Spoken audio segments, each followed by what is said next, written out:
Aaron Rodgers is coming off an MVP season in Green Bay where he threw for a career-high 48 touchdowns and accounted for 51 scores overall. Amazingly, he finishes the QB3, not the QB1, behind Josh Allen and Kyler Murray, which just proves how valuable rushing upside is for quarterbacks who may not be elite passers like Rodgers.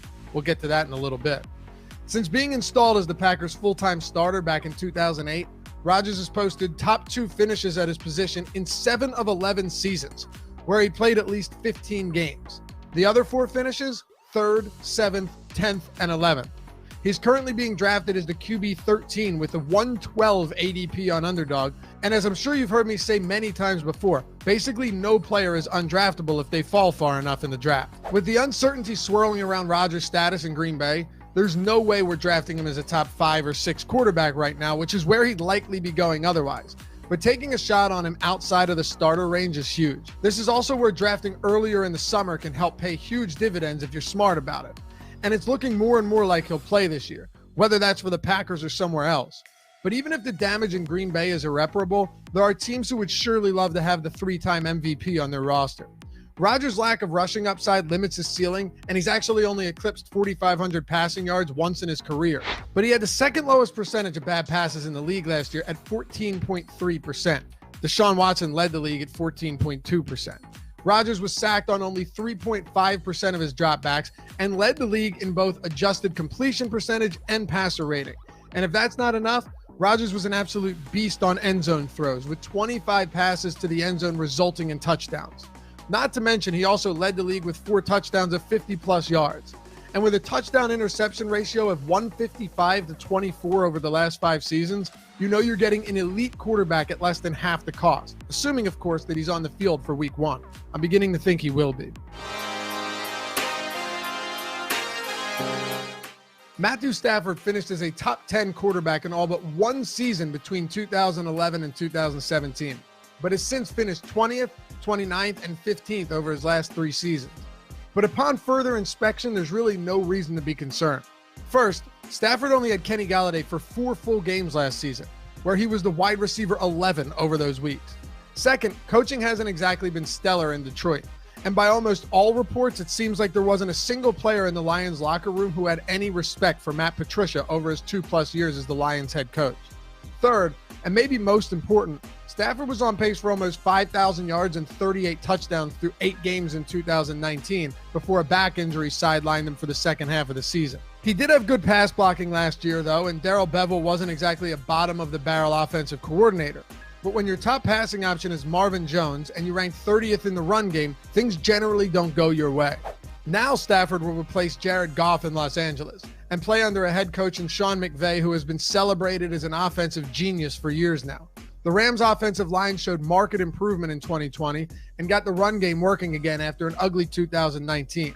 But Jared Goff remained a liability, posting the lowest ADOT in the league behind only Drew Brees and attempted a dismal 7.8% of his passes 20-plus yards downfield. Second to last behind, you guessed it, Drew Brees. Goff completed only 30% of those passes. Stafford, meanwhile, attempted deep balls at a near 13% clip and connected on 41.6% of them. His ADOT was 5th highest in the league at 9.4 yards. He can open up the offense far more than Goff ever could, and McVay will surely take advantage of this. With pass catchers at his disposal like Robert Woods, Cooper Kupp, Tyler Higbee, and even a deep threat in Deshaun Jackson if he can stay healthy, Stafford could be eyeing his best season in years.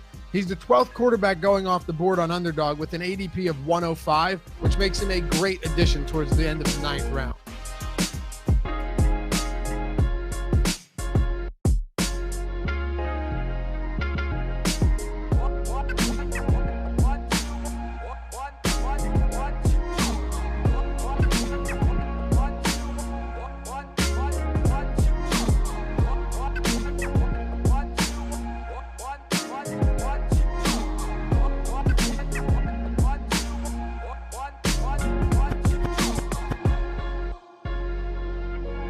All right, Awesemo, here we go. It's your old pal EMac coming to you on a Saturday night with one Gundacker. How's it going, Gun? It's been a whole week. You've got your Yankees hat on. I hope you've been tested. No protocol for you. Oh, for COVID? Yeah. For COVID? Yeah, we starting off hot. Yeah, no, it's COVID just killed any Yankees hope at coming back, man. It's tough. What are you gonna do? Yeah, that's just never any fun. But we got a lot to talk about. We aren't going to dilly-dally. I see people are cruising on into the chat. A reminder, we would love it if you hit the like button, and also if you subscribe as we march towards 60,000 subscribers here. We're going to get that during the NFL season. I was going to sell us short there. I think we just hit 55 or 56.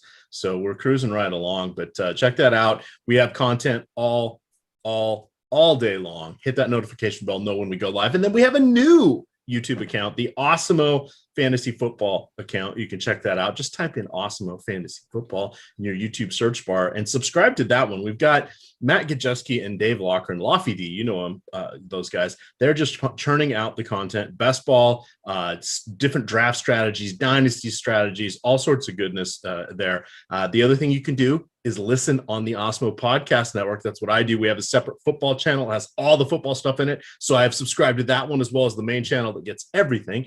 And then I just, when I'm out walking the dog or doing whatever, I'm listening and catching up on NFL because, it's a busy time of year. We got all sorts of sports going on because tonight, not only after us, do we have three more shows after us. So we're getting out here promptly at 7. We will have maybe a minute or two after because they can take 2 hours before the game and break down one game. And it's the 5th time we've seen this game in the last 2 weeks, but you're going to get Eitan and Greg Ehrenberg in the NBA Deeper Dive, and then the NBA Live Before Lock. It's going to be Josh Engelman and Dave Lochran. And then they're also going to do NBA Live After Lock. And there will be some beverages flowing, apparently. I missed out on the last show, but we'll have to see. All right. With that, Gundacker, let's jump on into the good stuff. I'm going to turn you loose here. San Diego at Washington, 24 runs scored by San Diego last night. Lots of people hit home runs. Cronenworth hit for the 3rd cycle in Padres history. On the bump for them, they've got Blake Snell. On the other side, you've got Mr. Corbin. Corbin, not very good. 18 home runs so far this season, 7th most in the league. He's on pace for a career high. Prop of the game here, Corbin, 5.5 strikeouts. The under, folks, is a 79% chance to win, 25% ROI. That's courtesy of Awesemo Odds. And then we'll, that's the wrong game for the PrizePicks prediction. So let's just take that out of there. What do you got here? How are you liking Corbin? What do you think about Snell? I am not concerned about the weather. I keep thinking of things to say. My apologies. I live in the DC area. At most, it's going to be an in-game delay. There are thunderstorms in the area. It's heavy humidity. This is the kind of rain that if it comes down, it doesn't last all too long. I don't see it, even if it sits over the stadium, causing an issue for a postponement. Washing the pitchers out, maybe. Do you want either pitcher? No, I don't want either pitcher. I've saved 10% of my lineups right now. And I might have to just reshoot in a bit. You're kind of making me feel a little bit better. But I actually, my first run here, I full faded this game because I don't really trust the Nats when it comes to weather, but having some boots on the ground makes me feel a little bit better if you think it might get in. So even if it just gets like half a game and then gets thrown out, I'm willing to take some shots on Padres against Corbin. You got to pay up for them, but that's kind of the name of the slate here. There's a lot of extremely expensive bets. The Padres, the Rockies, the Mets are crazy high price. So, but as you saw last night, Padres have a ton of upside. Maybe they don't curtain call 20 runs, but you really don't need them to. It's a plus matchup through and through. Corbin allowing a lot of power to righty. So big spot for Tatis, Machado, and even Will Myers. Those guys kind of stick out to me. But neither pitcher probably makes my player pool here.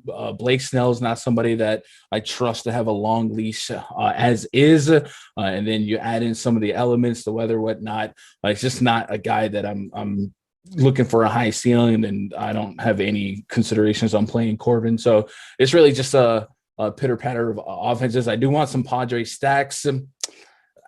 I guess Nats stacks might be a little unsung here. I do think Turner, Soto, Zimmerman stand out decently for me. It's a contact team against lefties, but I'm definitely more interested in the Padres team as a stack, and then also kind of interested in see where the field lands. Right now, I think we show them at 15%, which is double the top stack percentage. But I'm curious to see how that fluctuates as we get closer to lock and more up-to-date information on the weather or their potential weather comes out, because it could go up if more people start believing the game should play without problem, right? Yeah, and again, we'll keep an eye on it up until lock here, but I'm not seeing an issue. Again, I'm not a weatherman, but I do live in this area. Now, normally the way the weather pattern goes is it goes over my house, down headed towards the stadium. Instead, it's coming up from the Virginia Beach, Hamptons Road area. It's a little bit different, but it looks like it's not going to be that big of a deal. And again, it's just heavy humidity and thunderstorms. So that I'm not too worried about it. The other thing you want to remember, especially in this series, is the Nationals are horrible at preventing runners. They allowed 3 stolen bases last night. The Padres lead the league in stolen bases, and the Nationals are down their main catchers. So they have, I forget his name. He's the career minor league guy, Trey something or other.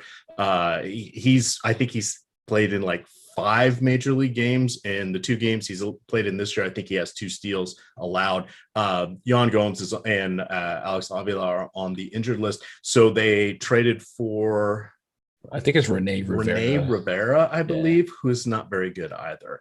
And this is something where I think we're going to see San Diego get the jump here.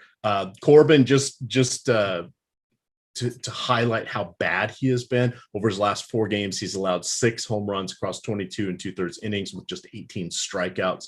He has allowed 7 steals this year. That's 3rd most on the Nationals. Lester and Fede have each allowed 9.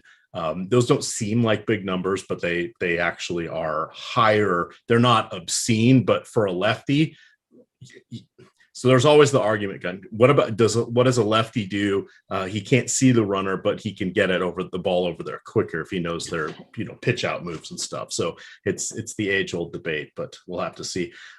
FanDuel, everybody's free tonight, like every night. Yahoo, Fernando Tatis 25, Manny Machado 23, but you discount that with Will Myers at 15 and Eric Hosmer at 12.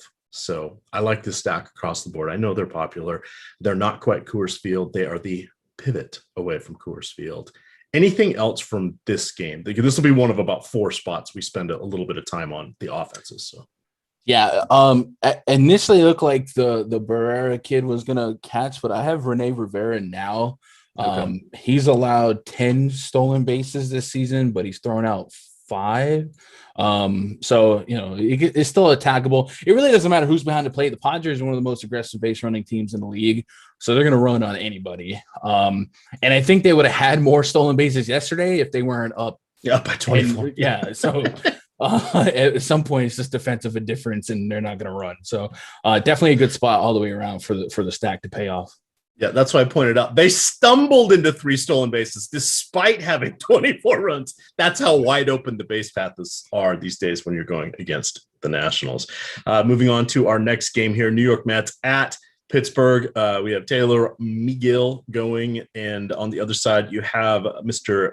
Is it Will Crow, I believe, who's pitching tonight? Mm-hmm. Disastrous. I want no part of him. Megill has 26 strikeouts in 18 innings. That's pretty solid. The knock against him is how far into the game will he go? He has been a little bit inefficient with his pitches. So on, let's see, Yahoo, he's 27. That's a steal. FanDuel, very interesting at 6,500. He's not going to get the quality start. He probably won't even qualify for the win, but that cheap price point allows you to double stack any 2 teams that you want, hint Dodgers and Padres. And DK, it's a little tougher. He's $8,000, but I'm thinking he's kind of capped at around 20 DKP, Gundacker, just because he's not going to get that win and he's not going to get enough innings, but he could get 6 strikeouts in 4 innings. Yeah, very variable range of outcomes for McGill, but the strikeout numbers are at least tempting. I think more so for me on a efficiency site like DraftKings, where 7 strikeouts in 3 innings, which is what he put up in this matchup last time, seems a little bit more acceptable. Not something that I'm gonna create a space for on purpose, but if it landed there and he got me a shot at 5 innings and a win and strikeout per inning, I'd take it. He currently isn't somebody I have any of. I don't have any Will Crow. I actually do like the Mets quite a bit here, and I love Peter Alonso batting second. That's massive. Initially I had him projected batting cleanup, which means he wasn't necessarily guaranteed for a first inning at bat, but now, batting second on the road, he's going to get maximum opportunity, and he is one of the, I think actually he's actually the highest rating in the bomb detector for me today. So whenever I can get maximum at bats from my number 1 rated bomb detector guy, I'm a happy person. So I love some Pete Alonso. Also like JD Davis. I like the Mets altogether, but the righties profile a little bit better to take advantage of Will Crow's power allowed to righties. 2.7 home run per 9 so far this season, 55 innings. The sample size is nuts. He's just allowing people to get on. He's allowing people to hit for power. And then that's, the bullpen I'm not necessarily running from or to, but I do think the Mets could have some plus at bats here, and they might get lost in the shuffle of the Dodgers, of the Padres, and even Pete Alonso at 5,700 on DraftKings, right? That's Coors pricing, right? We looked at Tatis at $6K, so that's a $300 gap between him to go get a Tatis if he had that salary, and then all the Dodgers. So I don't know that Alonso is going to be obscenely owned. It looks like we have him projected for about 7%. So I really love him batting second here. So give me some Alonso, give me some Met stacks. I don't have any Pirates interest at the moment. Maybe a couple of stocking stuff for one-offs, or Frazier, Kid Brian Hayes, Brian Reynolds, but that's about it. I do think Ben Gamel, for what it's worth, batting cleanup at near min price on both sites. Maybe that's a chip in a chair spot filler, and he gets lucky, catches a ribby. But for the most part, I'm not stacking Pirates, but I do like the Mets.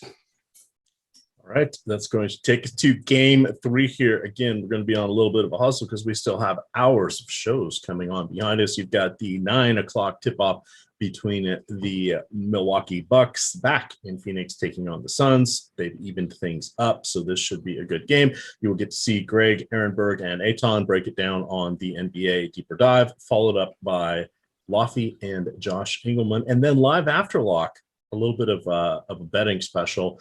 Some in-game betting, some fun. You're going to see some shenanigans. It will be a good time. Back to baseball here on our next game. We have Brady Singer taking on Baltimore. You have Jorge Lopez in a Remember Me game. Lopez he's not good. I mean, he's good compared to me and you. However, he leads the league, Gundacker, with 12 losses. Yeah. Matt Harvey is second with 10th, along with Luis Castillo, also on this slate, who has 10. Prop of the game here, home run for Sal Perez. I'm just calling up the lineup to see if he did make it in. He is plus 440, but we look at that at happening 1 in 4 times. That would get you an ROI. He's batting third. That'll get you an ROI of 33%. Not a bad way to go. I know we don't like to do all of the home run props. Sometimes it's a bit of a fool's errand, but that one really jumped out. You can find all of that for free at Awesemo. Go under the MLB tab, scroll all the way to the bottom of the drop-down box, and look at the MLB odds tool, and that will help you out. It's a good way to go. What do you like here from Kansas City? And will the Royals remember Jorge Lopez? Yeah, I like the Salvador call here. He actually is 4th in the bomb detector for me on this slate, and I like him on FanDuel, 3,600. A lot of times on FanDuel, people just ignore catchers. So if I can get him in 2 spots, catcher, first base, util spot at 3,600, I think that's fine. 5-1 on DK is a little harder to fit in, especially when Austin Barnes is there. But for power, he profiles extremely well. Royals have a 5.4 implied run total right now. It's a beatable matchup in Lopez. The bullpen's definitely something you can pick on. So the Royals definitely profile extremely well for me. The middle of the Royals lineup is strikeout prone, a lot of 25 plus percenters, but you can neutralize that with Jorge Lopez's 20% K rate to righties, 21% to lefties. So this is a really plus matchup to get the party started. Guys like Merrifield can steal bases. Nicky Lopez at the bottom of the lineup also can get on and swipe a bag or two. So it's a really nice balance of on-base percentage, stolen base percentage, and power. So I like the Royals quite a bit. I don't have any Singer here, but I'm also not like infatuated with the Orioles. So if you showed me a lineup that had 6,600 Brady Singer, I wouldn't push back on it. But I don't personally have Singer exposure. All right, let's look at, I think that's going to cover this one for the most part. You're right. Without Singer being on a lot of people's lineups right now, it's not really any place where we need to get that leverage, but it is going to be a warm one in Kauffman Stadium. I want to remind everybody the free tool of the day is the Awesemo MLB Top Stacks tool. That is one of our favorites. I'm going to drop that into the YouTube chat. That is free today. Also, the MMA top plays is free, to the pro plays, which is where you get everybody ranking their fighters for tonight's event. That's going to start in 39 minutes. Let's look at our next game, Milwaukee at Cincinnati. Now, Woodruff is going to be probably my number one pitcher. This is no great shakes. I actually like Desclafani. I saw somebody in chat saying, is anybody on Discos too? Why, yes, I am. And in fact, I did write him up in Spotlight Pitchers and Top Stacks. We'll get to that one in a moment here.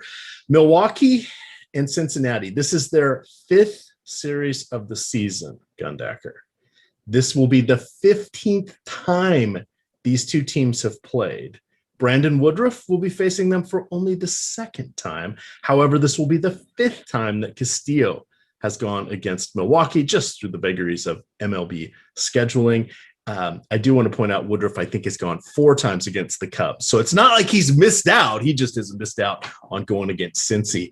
How are you feeling on this one? Because we have a PrizePicks pick. We'll talk about PrizePicks in just a moment, but you can go against their fantasy points. They have FanDuel scoring, makes it easy. Go look at our FanDuel projections. You will see that Awesemo is a 29.6 fantasy point projection for Castillo. PrizePicks had him at 33.5 when I wrote this one down. That's a 10% under. I'm okay going against Castillo. It's sort of been a lost season for him. Walks have been up. Some strikeouts have sort of still been there, but the velocity and control. Velocities there, control has not been.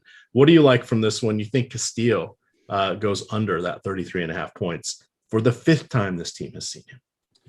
Yeah, I mean, the more familiarity hitters get against a pitcher, the more dangerous it is, especially when you consider the fact that Great American Ballpark is a dangerous park to pitch in. It's one of the best parks in baseball for homers.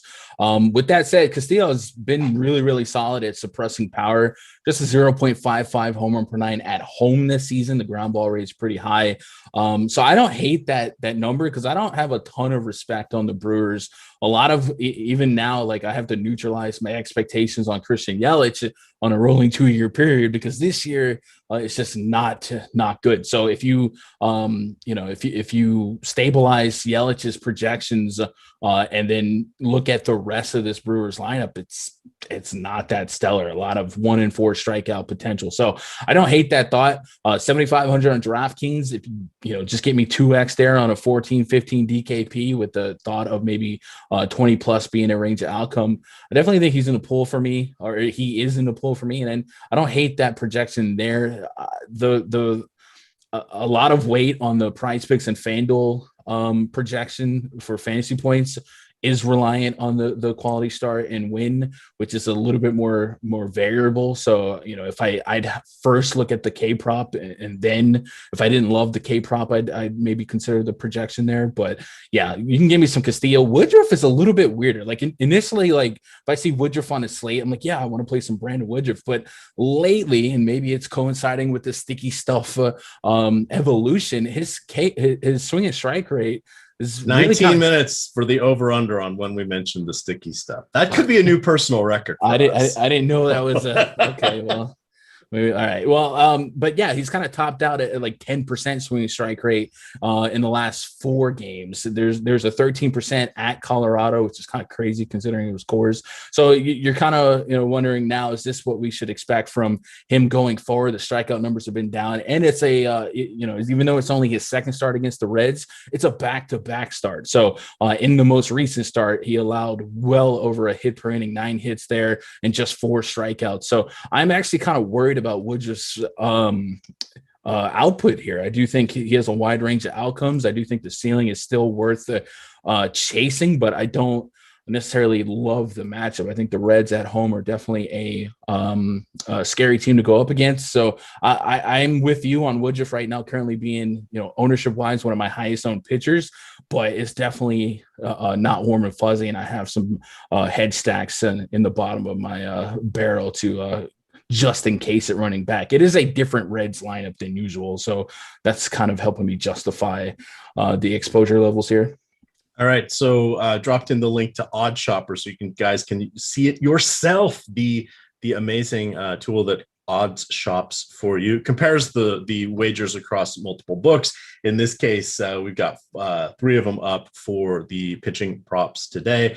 The YouTube algorithm doesn't like us saying the actual names of them. I don't know, but you guys can tell by clicking on that link yourself the different ones that are available. Click through our links to sign up at any of those sports books, and you will be directed with 1, our referral code, but 2, it'll be giving you the best deal that they're offering at any given time.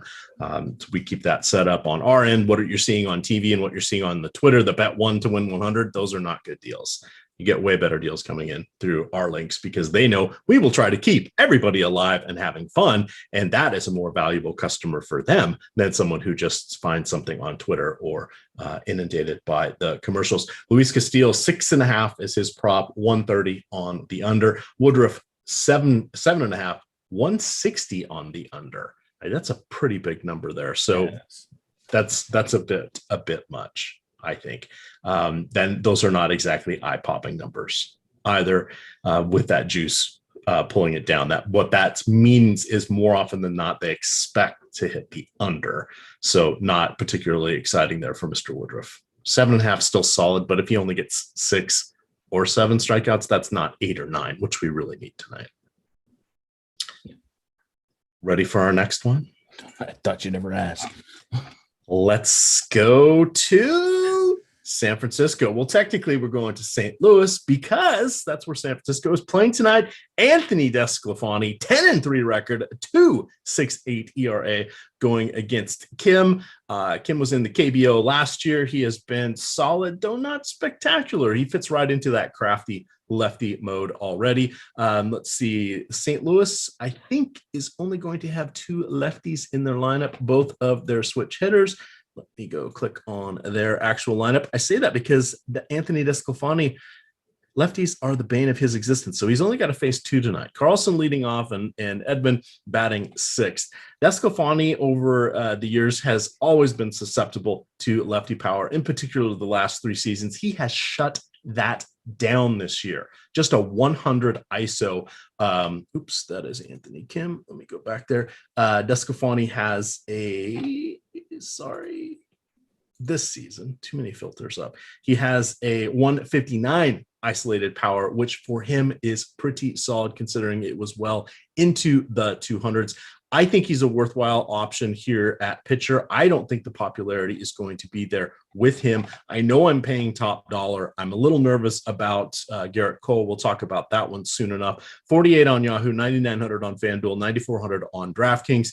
He is top 15 in the league right now with a 2.68 ERA, a 1 whip. He is someone that has this season cut his home run rate in half compared to the last 3. I really am high on him today. Of course, it's all going to come down to strikeouts. Sometimes it's a little tough to get those from the Redbirds, but I feel comfortable going with DeSclafani tonight. Is that too much of a full-throated endorsement there, Gundacker? Nah, I mean, so I definitely think a lot of improvements, maybe a park adjusted, Great American Ballpark to Oracle, but Busch Stadium is pretty pitcher friendly in its own right. So I don't think it's a bad play. 9,400, definitely on the edge of comfort. We talked about Garrett Cole, just to foreshadow, like, that game may not play or may have some troubles to trust pitching. So in my personal pool, I had to take out Garrett Cole. So adding in some shots on a guy like DeSclafani is something that I'm willing to do. I do think, his Sierra and his xFIP kind of suggests regression, but it's not like alarmingly bad. So I'm there, but it's not like a warm and fuzzy high K spot that I have to have. I just have a little bit of it because I'm not necessarily invested in Cardinals. I do have some Carlson and Edman in the mix. What I do have or ended up having a lot of on this game, DraftKings wise, is the Giants. I mentioned that the Padres, the Mets, and the Dodgers, the bats of interest are all at a premium price. And even the Giants to an extent are kind of expensive on DraftKings, being in the mid to high 4Ks. But between FanDuel and DraftKings, I end up with a lot of Giants exposure. I have a lot of Slater and Donovan Solano. Yesterday, Yastrzemski had a pair of bombs, and a contact lefty against Darren Ruff is asking for trouble, and Wilmer Flores to round out that 1 through 5 looks really, really nice. So I really, really have a inclination to play Giants 1 through 5 quite a bit, and that is reflected in my lineups tonight. I don't have any dedicated Cardinals stacks here, but I do have spot exposure to Carlson and Edman, like you said, and then a little bit of Goldie just to have them. But that's about it. I don't have invested full stacks of the cards. So because of that, like, it only makes sense to get a little bit more of DeSclafani when I had to create a 10K hole from Cole. Yeah, and that's a fair point. I'm just looking at the weather now. Again, I am not worried about the Washington game being postponed. There could be some late thunder showers, or more like a humidity shower. That's just what the weather's been like here in the DC area. If we'd be saying the same thing about Baltimore if they weren't playing in Kansas City. So that's just sort of the way the July month goes here. Usually rains for about 20-30 minutes. It's pretty heavy, and then 45 minutes later it looks like it never rained and it's hot again. So I'm not too worried about that. New York, a little more risky. I'm gonna go back to weather.com. I'm not a weather person, but I will be looking at that just to kind of see what my thoughts are. At this point, I think I'm going to play that one, but you can easily, if you're doing the multi-entry, you can always set up 2 different CSV files, one with and one without that game, and go from there. I like your call out here of Yastrzemski. He's one of my favorite players in the league, and why it took him till his age 27 season to make it out of the minors, considering who his grandfather is, I'll never know. But he's actually a pretty solid player. Carl Yastrzemski, for those of you, won the Triple Crown, I believe, in 1967. That was even before I was born. So there we go. Oh, just got this from Seth. Says New York's going to be fine. There we go. We'll see. Blame Seth. I do for everything if it goes poorly. Houston at Chicago.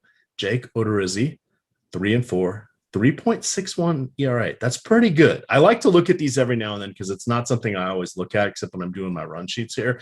That's turning out to be rather nice year for him. Now, tough matchup going against the White Sox. You have Lucas Giolito, who has been hit and miss, shall we say, in his handful or across a variety of teams that haven't been good. And then he's been okay against some teams that are good. So is this the vagaries of baseball? Ooh, second time I've used that word today. We'll try a different one. We won't let there be a third. But I do want to point out he is on pace for a career high 30+ home runs. That's something we don't see from him. He is going against Houston. Houston, very, very good with or without the trash cans here.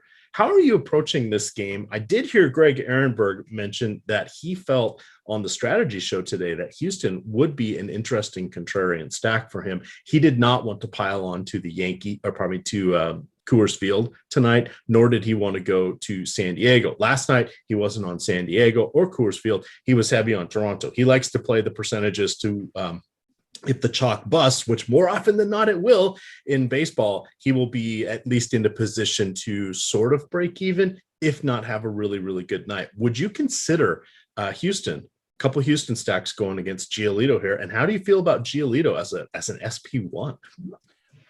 I'm not there on Giolito at the moment, but stack wise, SP2. Like there's a range. Tournaments only. 9,700. Can I get? I mean, 9,700 is quite the SP2 price tag, right? But I'm more so I'm with Greg. Like I think the Houston Astros and the Chicago White Sox, if you look at our top stacks tool, which is free over on Awesemo.com, we have the Astros at a 1.4% ownership share, and that's almost mirroring what the White Sox are. Both these teams, I think, are better than being under 2% owned on any slate. And I just think that the numbers say that we should probably get to that. And it's not going to cost us a ton of equity to do so. So, yeah, I'm in agreement. I'll have both stacks here. I definitely think we can look at Odorizzi and find flaws and, him being a heavy fly ball pitcher, and I think White Sox do have a decent chunk of power to kind of take advantage of that. And there's always a world where Odorizzi, caves in. A bunch of those fly balls jump the fence.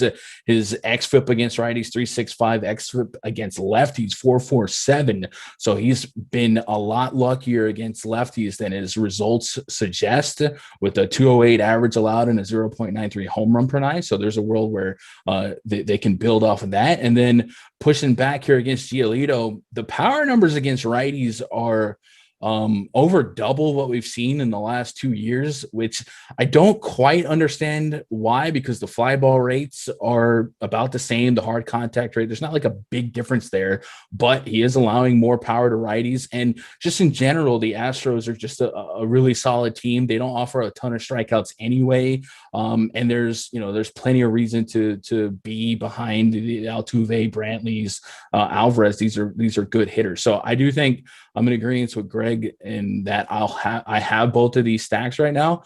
And if I'm running, 100 lineups, if they're projected to be a 2% owned stack, it's not going to cost me much to get there and even have, 4x leverage at 8% of my own lineup. So I'm fine with the stack here. I'm not that enamored with either pitcher.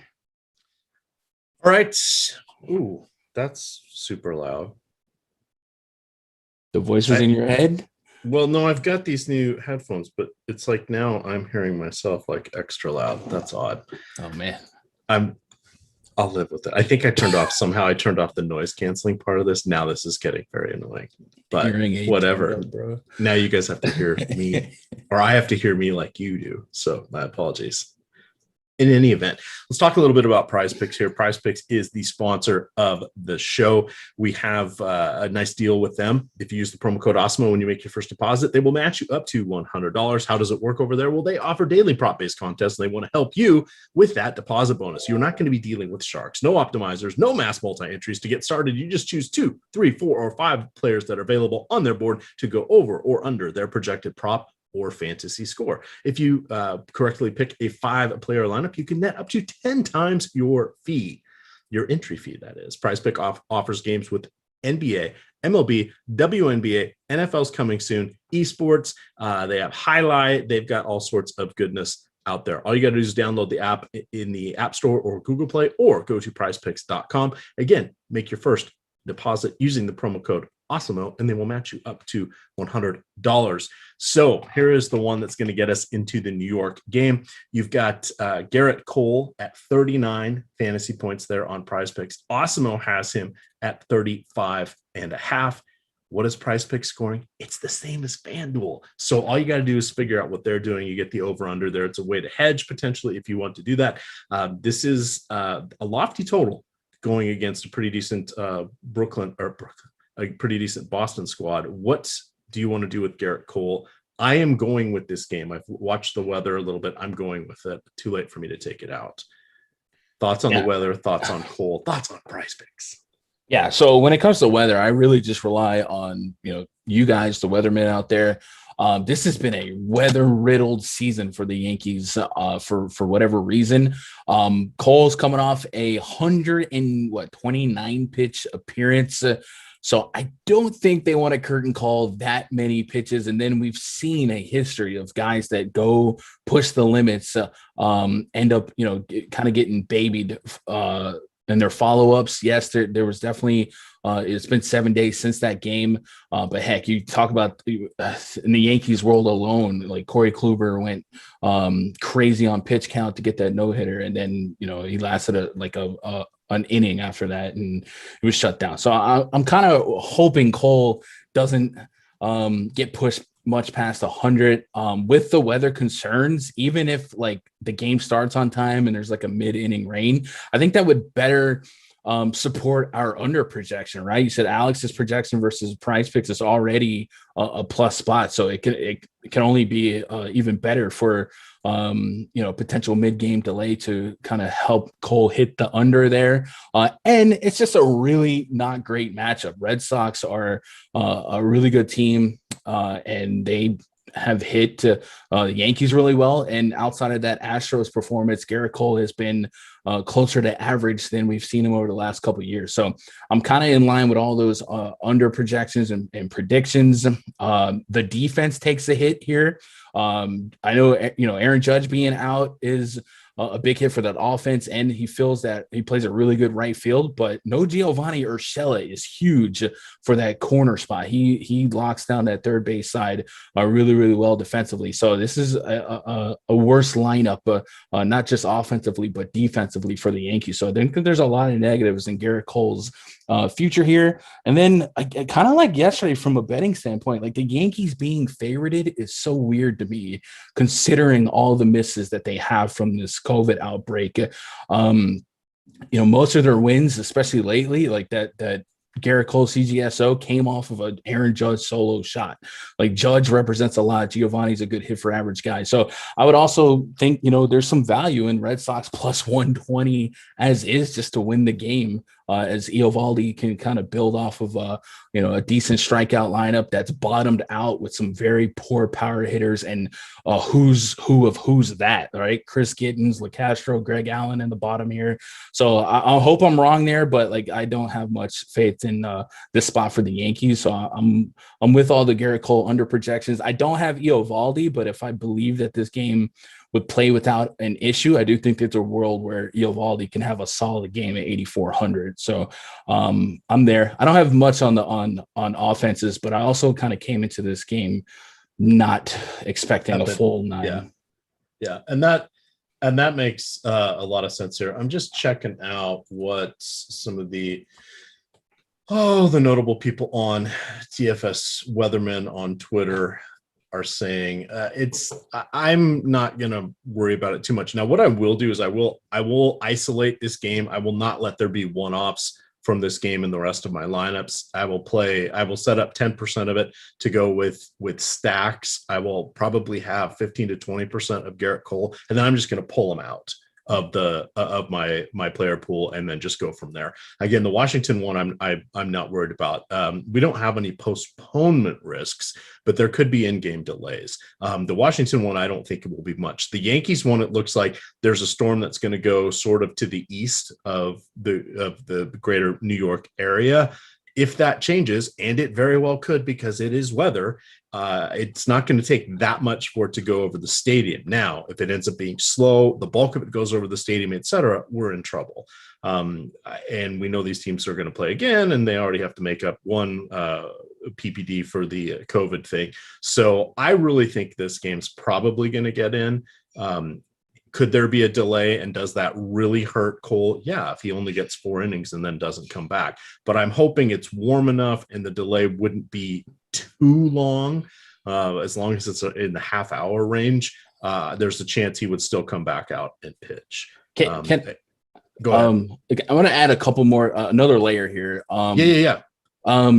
Garrett Cole's caddy is Kyle Higashioka. Ooh, that's a good point. He's out. And he's out on the COVID thing. Also, 2 of the better bullpen arms for the Yankees are Jonathan Loaizica and Nestor Cortez. They're also out. So on top of Gio being out, Judge out, like the Yankees should not be favorited, in my opinion. And this, look who's talking. So I just want to, kind of put that out there. Like this is a really tough spot. All right, that's get a little life emotional hedge insurance out there in life. That's what you're doing. I'm on to you, Gundacker. I can tell. All righty, we got 500 people up watching this show. We appreciate it. Please hit that like button, and I'm going to give you guys a bonus If we get to 100 likes, you're going to get a show after NBA Live Before Lock. You're going to get NBA Live After Lock with Dave Lochran, you know him better as Lofty D, and Josh Engelman. They'll be having a little bit of fun. They'll be watching the game, throwing out some bets, and just generally stepping into the world of tomfoolery, I believe is what is going to happen there. Right after our show in 20 minutes, you are going to have the NBA Deeper Dive. That is going to be with Eitan and Greg. They will start breaking down Game 5 of all the excitement here heading into the NBA slate. And then tomorrow morning, we're doing it all over again for you. You're going to have 2 hours of MLB leading up to lock, starting at 11.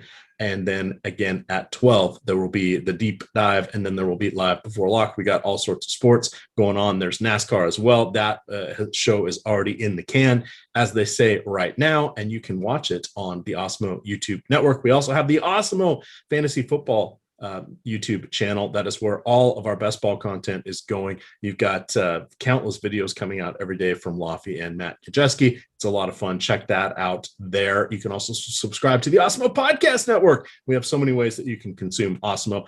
You'll want to give that a listen to. There are separate channels for each sport. There's also one consolidated channel. But what I like to do is go with the football channel as a standalone, and then I don't have to worry about things getting deleted until I can catch up and listen to all of them for my draft prep. All right, 3 games to go here, Gun. We've got, what do we got here? We have Tampa Bay at Atlanta. You have Fleming. Last I saw, he was actually going to get the start.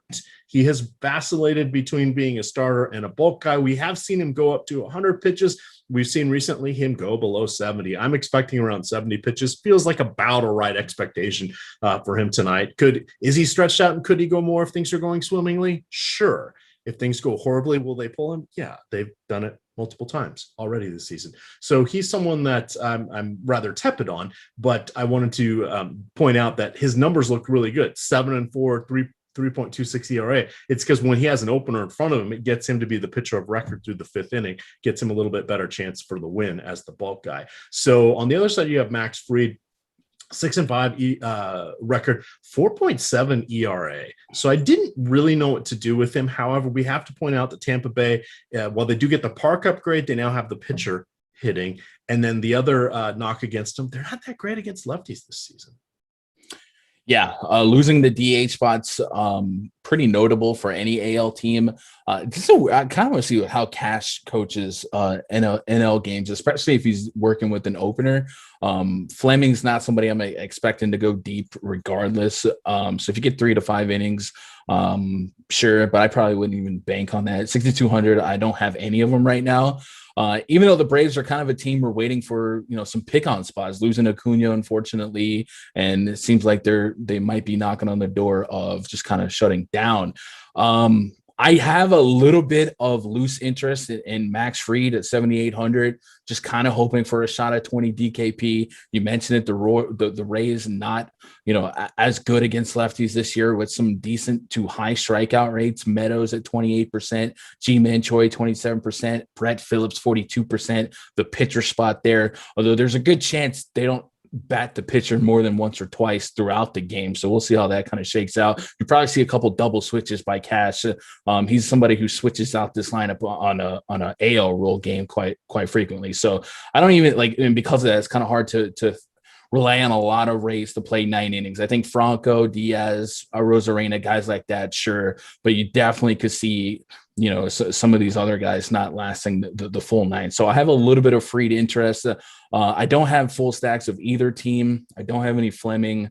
And I do have a little bit of some of these Braves guys. Peterson just for the YOLO leadoff spot. Dansby Swanson on FanDuel at 3,300 feels a little bit better than the $4,700 price tag. And then Freddie Freeman. This is one of those examples where they price a lot of hitters on DraftKings today to the moon, and you just don't feel like Freeman fits the mold when that 5,800, 57 to 6K. There's guys like Tatis, Peter Alonso, Coors that all kind of fill in and maybe support a stack. So I don't find myself on Freeman a ton here on DraftKings, but FanDuel even at 4,100, a couple, but not a ton. So I'm very this.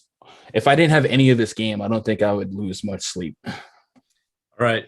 So we've got a question here from Jets World, and Jets World likes to live in the high dollar buy-ins where I unless I've won a ticket, you're not going to find me there. This is the 444 for DK. He is asking Singer or Castillo.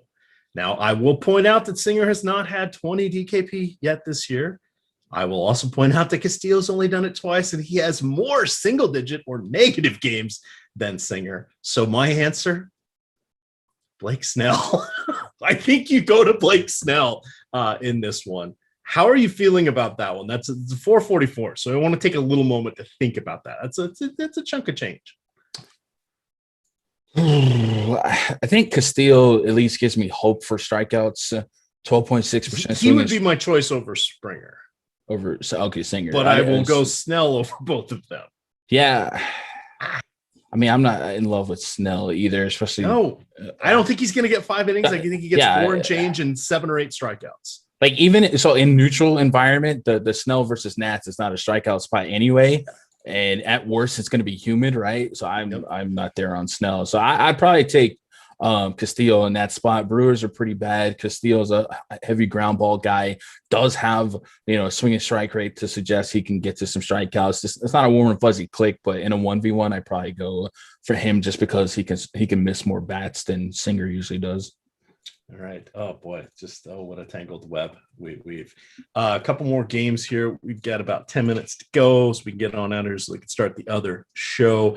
Dodgers at Colorado, massive points or implied run total here for the Dodgers, cresting over 7 last I looked. You have Walker Buehler taking them out against Kyle Freeland. Freeland has been BAD bad. Let us not forget back in, I think it was the 2018 season, Freeland was so bad they sent him down to AAA where he was even worse than he was for the Rockies. He made 6 starts, had something like an 8 ERA. They brought him back up and just said, here we go. I believe they brought him back on a 1-year, $5 million deal this year. So they're just having him eat some innings at this point. They're really not going anywhere. So no interest in him. Buehler kind of interesting going against the Colorado Rockies just a little bit, but I want to note the game is going to be in the upper 80s, 10 to 12 mile an hour breeze out to right field. You playing any Buehler here tonight? I have a little Buehler, but it's just to fill a spot here. I do think 20 plus isn't an insane range of outcome. It's not a high confidence pick or anything like that because I also have some Rocky stack because cores. But yeah, I think this is a game we kind of keep simple in terms of matchups. We understand there's a propensity for the Dodgers to go off here. Generally speaking, though, I think the Dodgers are a little overrated against lefties, just a 104 WRC plus. And Kyle Freeland does have a high enough ground ball rate where it wouldn't stun me if he played spoiler for 4 or 5 innings. But I do have a bunch of Justin Turner and Chris Taylor interest. And even Albert Pujols has been kind of swinging a good stick lately. So I'm right there on the Dodgers. I kind of sold out today and I went at 35% exposure to Dodger stacks. I'm like 8 to 10% over the projected field. But in a numbers game, if you were on a little bit more limited amount of lineups, mathematically, I completely understand going the other way because there's a lot of reverse leverage to be had if you decide on Padres over Dodgers or something like that. And even today, maybe more so viable because early on weather might have scared people away from the Padres. And it seems, people are more and more receptive to the idea of that game getting in. So yes, on some Buehler, yes, on Dodger stacks, and then yes, on some Rockies, but not nearly as much as Dodger stacks and no Freeland for me. All right, that is going to get us to our final game here. I do have some notes on this one, so let me go find them. Reminder, the Top Stacks tool is free tonight. Cobb is actually an interesting one for me here. He has been mercurial, shall we say. He has, in his last 6 starts, he has allowed at least 5 runs in 3 of them, 5, 5, and 6. However, in his last 9, those are the only 3 outings where he has allowed more than 1 run.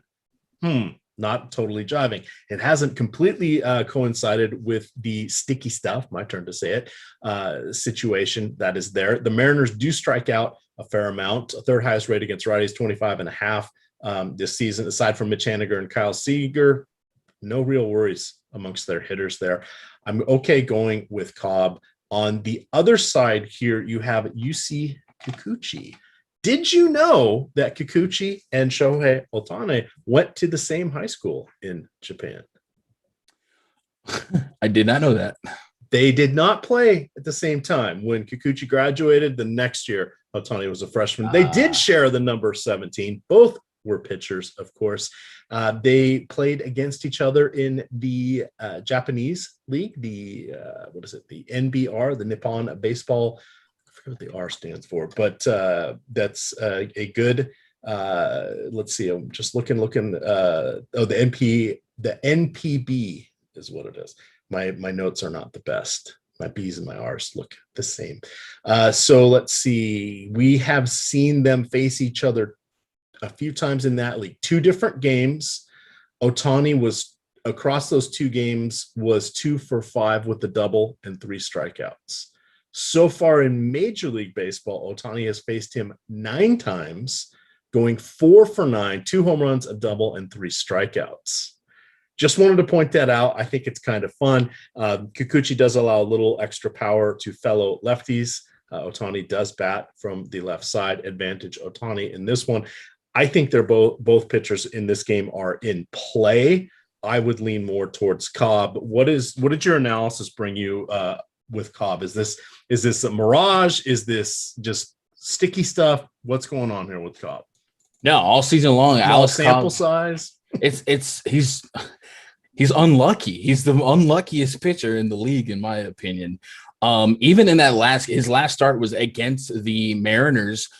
Strikeout per inning, and what happens? Pair of unearned runs in the 4th inning kind of stretches out his pitch count, and he gets hooked at 5.1. His Sierra on the season's 3.44 versus his ERA being 4.23. So not nearly a full point, but almost.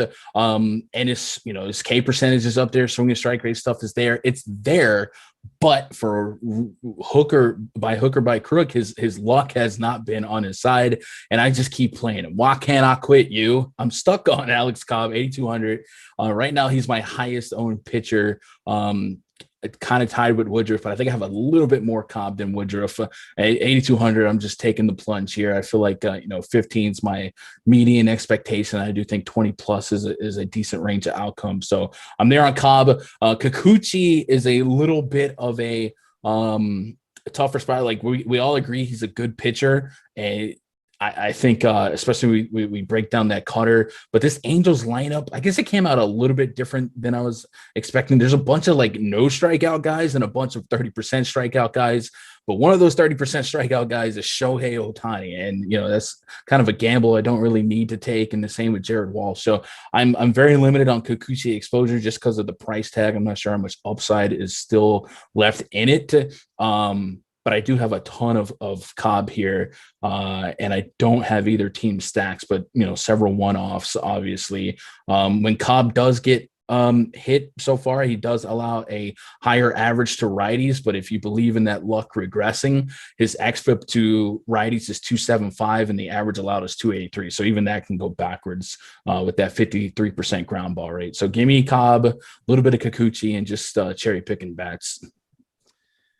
Reminder, we do have the 2 hours of NBA Live Before Lock and the Deeper Dive coming on right after us. And then you're going to get NBA Live After Lock with Josh Engelman and Lofty D. Sticking around to have some fun. Hit that like button here. We do appreciate it. We are going to do some home run calls. Gundacker is going to warm up the bomb detector here. He won't be sniffing any jock, at least not tonight, that I'm aware of. Okay, buddy. What? Oh, come on. I had to do that. That was one of the best moments we've had on the show together. What do you have here for your home run calls tonight?